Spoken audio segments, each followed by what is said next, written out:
Dünya Uyghur Kurultayı'nın muavin reisi, Norvegiya Uyghur Komitesi'nin reisi Samet Abla Efendi söz teklif ediyor. Merhaba.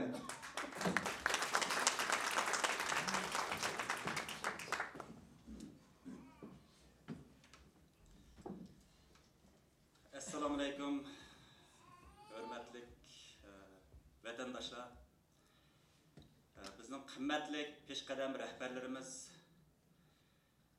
Men oldi bilan mushu har qaysi qimmatlik mehmonlar bilan, vatandaşlar bilan bugun mushu so'rinda mushundaq bir qimmatlik fursatda bir yerga jam bo'lib ko'rishganim uchun, didorlashganligim uchun nihoyat xushalman, buning uchun suyundim. Ondan keyin Norvegiyadagi 500 ga qadar bizning vatandaşlarimizning qizg'in yurak salomlarini olib keldim. Hammalardan vatandaşlardan sizlarga salom.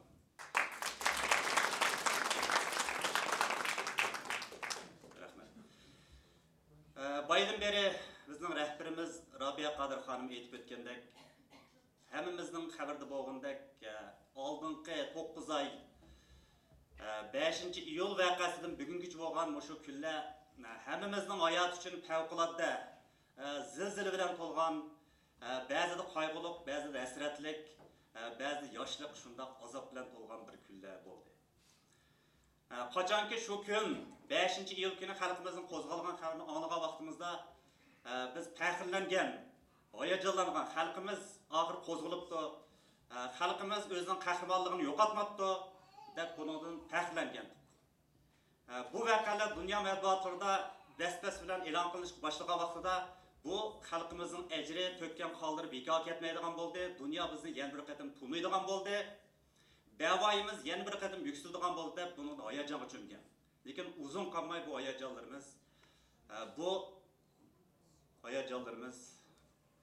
qayg'uga, azobga o'zgardi. Chunki keyni-keynidan orqa-orqadan kelayotgan musibat xabarlari, tutqun qilishlar, qirg'in qilishlar, o'lim jazosiga hukm qilishlar, lekin oxir kunlardagi qo'shni davlatlardan qaytarib berilgan qarindoshlarimizning fojialik oqibati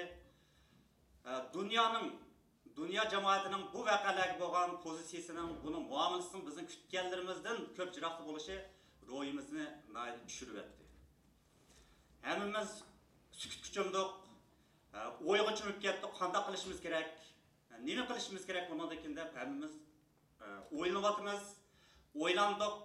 Oxir kelib bu o'ylarimizni o'rtoqlashaylik. O'ylarimizni bir yerga jamlaylik, shundan bir yangi yo'l, bir yangi fikrlar, bir yo'lga chiqib qoladigan maqsadda bu yig'inni chaqirib bu yerga jam bo'lyapmiz. Balki shu umidlarimizga yarasha qimmatli fikrlar, nihoyat yaxshi takliflar, yangi bir yo'linish ko'rsatmalarga erishamiz deb umid qilamiz. Men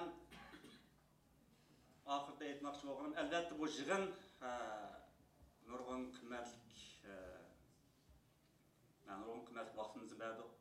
Buning nurg'un chiqim ketadi. Dunyo Uyg'ur Qurultayining iqtisodiy yetarsiz emish, buni bilamiz. Bunday yig'inlarni o'tkazish oson to'xtamay, buning nurg'un pul bilan bo'ladi.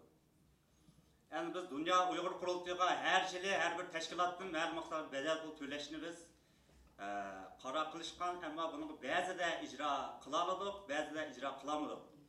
Endi shuni biz birinchi bo'lib Norvegiya Uyg'ur Komiteti shuni bu qatim boshlaydi, shuni cho'qim ijro qilaylik degan maqsadda 1000 yevro pulni bu qatimgi yig'inga keldik. Men shuni ko'pchilikning huzurida taqdim qilaman va buningdagi barliq tashkilotlarimizniki mana shu badal pulini shu shaklda topshirib, o'zimizning xizmatlarini qo'llashini ko'pchilikdan tavsiya qilaman.